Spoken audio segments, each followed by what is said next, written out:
Olá pessoal, tudo bem? Estamos aqui mais uma vez no canal no YouTube, trazendo mais um vídeo do jornalismo do cotidiano para vocês. Passou, gente, acabou as eleições, aê, meus amores, oh, glória, né? Depende, né? Depende o que você acha que é bom, o que você não acha. Não, a gente não vai comentar sobre política aqui hoje, tá, gente? Nós vamos até falar um pouco sobre política, mas não falar se é de direita, se é de esquerda, se é pra frente, se é pra trás. Não vamos falar sobre isso, porque jornalismo do cotidiano aqui, nem sempre a gente fala especificamente sobre opiniões, né? Opiniões está num outro quadro aqui do canal. Então, quando a gente for falar de política opinativa, aí a gente vai lá para opiniões, ok? Eu vou contar um pouquinho, pelo menos do meu conhecimento, assim, básico que se tem, como que o jornalismo trabalha dentro das eleições. Eu até já falei em algum dado momento aqui deste canal, que eu até depois eu vou deixar aqui nos cards para vocês, alguma coisa relacionada a jornalismo nas eleições e tal. Mas eu acho que toda vez que a gente fala sobre eleições, toda vez que a gente fala, comenta sobre votos, isso e aquilo outro, vamos isso e aquilo outro, sempre tem alguma coisa que a gente precisa ou falar, ou às vezes criticar, ou às vezes meter o bedelho e falar, nossa, aquilo ali tá errado, né? Então vamos comentar um pouquinho, falar também de algumas coisas que tiveram nessas eleições e de como que o jornalista trabalha dentro deste ramo que acontece de 2 em 2 anos.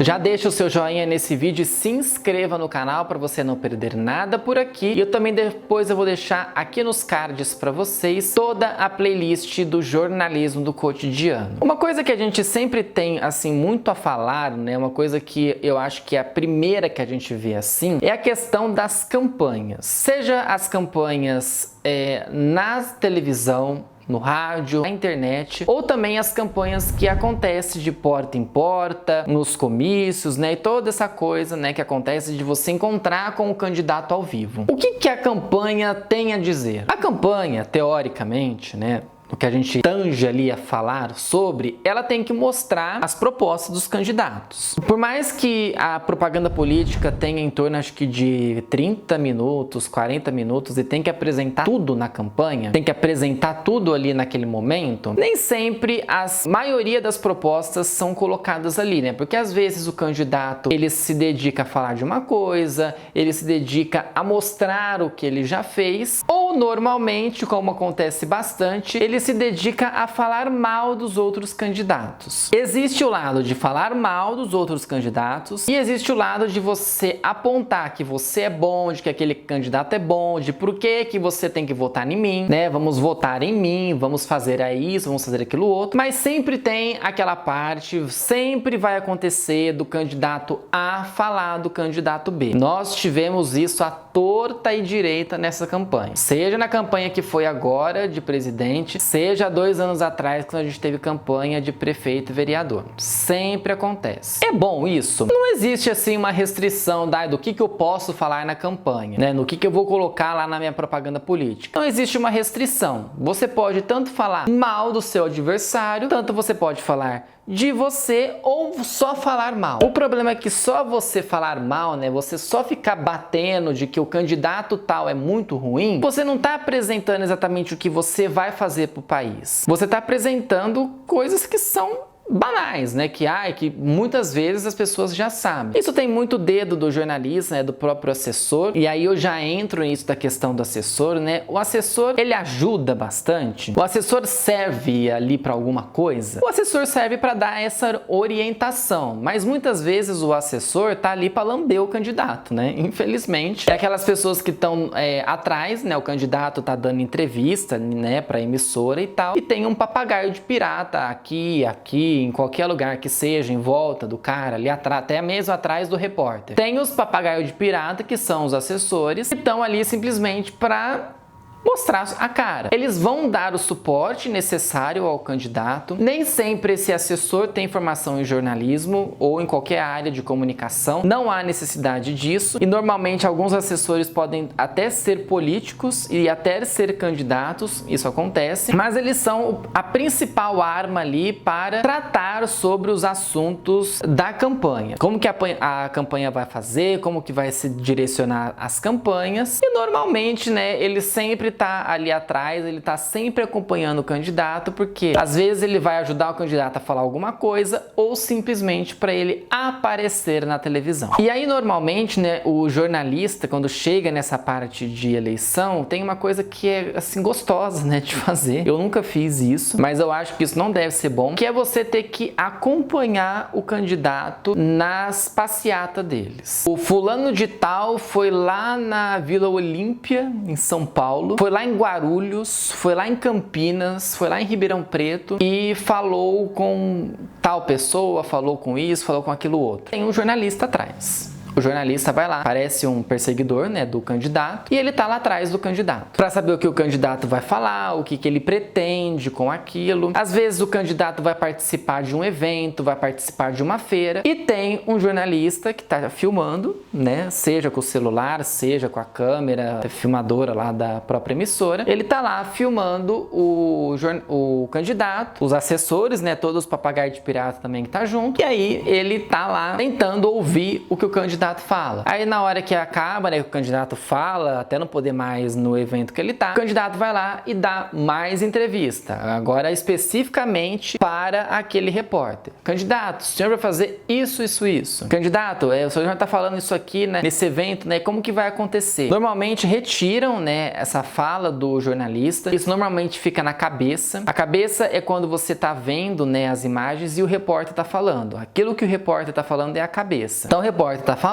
e aí na hora que ele termina de falar, entra a sonora do candidato, né? Ah, eu vou fazer isso, vou implantar isso, vou jogar isso. Essa coisa louca que a gente sempre acompanha, né? E aí quando acontece essa questão das propostas, né? São propostas, todas vão ser feitas? O candidato fala que sim. Ele tem 4 anos para fazer isso. Ele vai dar conta? A história brasileira mostra que não. Que ele promete muito, o candidato fala, eu vou fazer rodovia, eu vou fazer isso, eu vou fazer viaduto, eu vou acabar com a fome, isso, aquilo, outro. Nem sempre acontece. Dele conseguir resolver tudo o que ele prometeu. Vai chegar dali 4 anos, na hora que ele fizer uma campanha para reeleição, e ele vai falar que agora sim, ele vai fazer o viaduto, a ponte, o caramba 4. Mas por que ele não fez antes? Não deu tempo? Ele não conseguiu apoio para isso? Normalmente, né, você precisa do apoio político para fazer, né? Porque senão você emperra o país. Agora, se ele não conseguiu o apoio, se ele emperrou o país, por que ele prometeu? Prometeu uma coisa que ele não conseguiu cumprir. Ah, ele vai cumprir no próximo mandato. Não. Ele prometeu no mandato anterior. Se ele prometeu no mandato anterior, ele tinha que cumprir. Ele tá dando uma falsa promessa pro eleitor, porque o eleitor é burro, vai lá e vota nele. Porque ele acha que o candidato vai mudar o país, que ele vai ser o grande cara,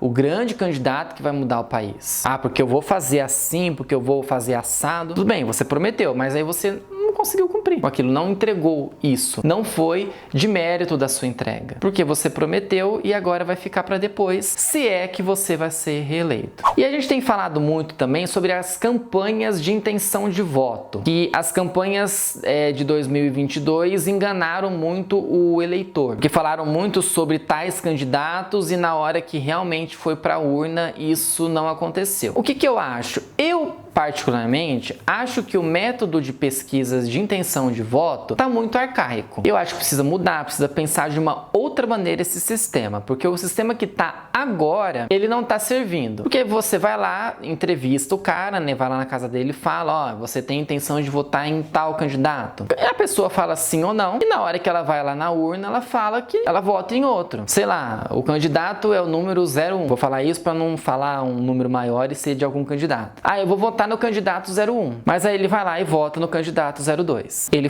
para o entrevistador, né, para o pesquisador, ele falou tal coisa. Na hora da urna ele pôs outra. Eu acho que devia mudar, deveria se repensar a questão, justamente para não ter esse tipo de enganação, vamos dizer assim. De você falar alguma coisa com o cara te responder uma coisa e depois fazer outra. É por isso que as pesquisas de intenção de voto desse ano deixaram muito a desejar. Os institutos fazem pesquisas de em 2, 3 dias, vai lá e publica, e faz, entrega, e é isso, não tem assim um critério muito grande. Vai lá, faz 2, 3 perguntas pro cara na casa dele e o cara responde do jeito que ele quiser. Então precisa se pensar novamente, justamente porque foi colocado na cabeça da pessoa, né, na cabeça do eleitor em 2022, que pesquisa de intenção de voto não é nada. Eu vou dar o exemplo que nós tivemos, né, da campanha. Primeiro turno se falava que o Lula ia ganhar no primeiro turno, e não foi o que aconteceu. Se falava que, por exemplo, no estado de São Paulo, que o Haddad iria ganhar no primeiro turno, que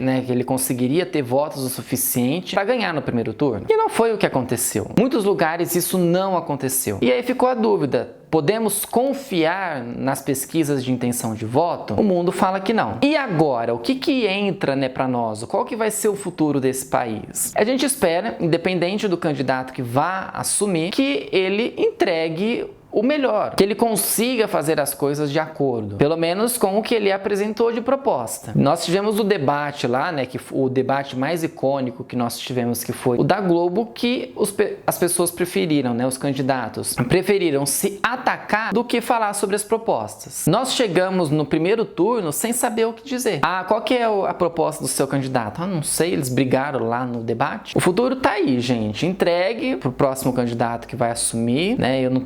Eu tô falando um pouquinho antes, né? Esse vídeo está sendo um pouquinho antes, mas depois eu posso até colocar aqui na tela para vocês o vencedor. Que tenha sucesso, porque o país precisa de mudança. Seja a melhor mudança, porque o país está num verdadeiro caos. A pandemia em si agravou muitas coisas, né? Temos que ser bem óbvios em relação a isso. Mas nós tivemos também muitos outros problemas que eles poderiam ter sido resolvidos muito mais fácil. E não foi. Vamos ver se agora, com essa tranquilidade de não ter uma pandemia, né, de não sofrer com isso, se a gente vai conseguir entregar propostas boas e resultados muito bons para o nosso país. E que o jornalista continue trabalhando bastante, né, porque eleição se trabalha bastante. Você gostou desse vídeo? Se sim, deixa o joinha que ajuda bastante, se inscreva no canal. Minhas redes sociais estão aqui na descrição do vídeo e compartilhe este conteúdo aí para quem quiser. Sendo imparcial, tá, gente? Eu não tô aqui defendendo lado nenhum sobre política. Tivemos prós e contras em relação às campanhas, mas infelizmente esse negócio de ficar atacando o outro candidato, essas coisas, isso é coisa antigona que tem no país, mas é o nosso sistema político, é assim que ele vive, né? Ok, gente? Até a próxima semana. Tchau pra vocês.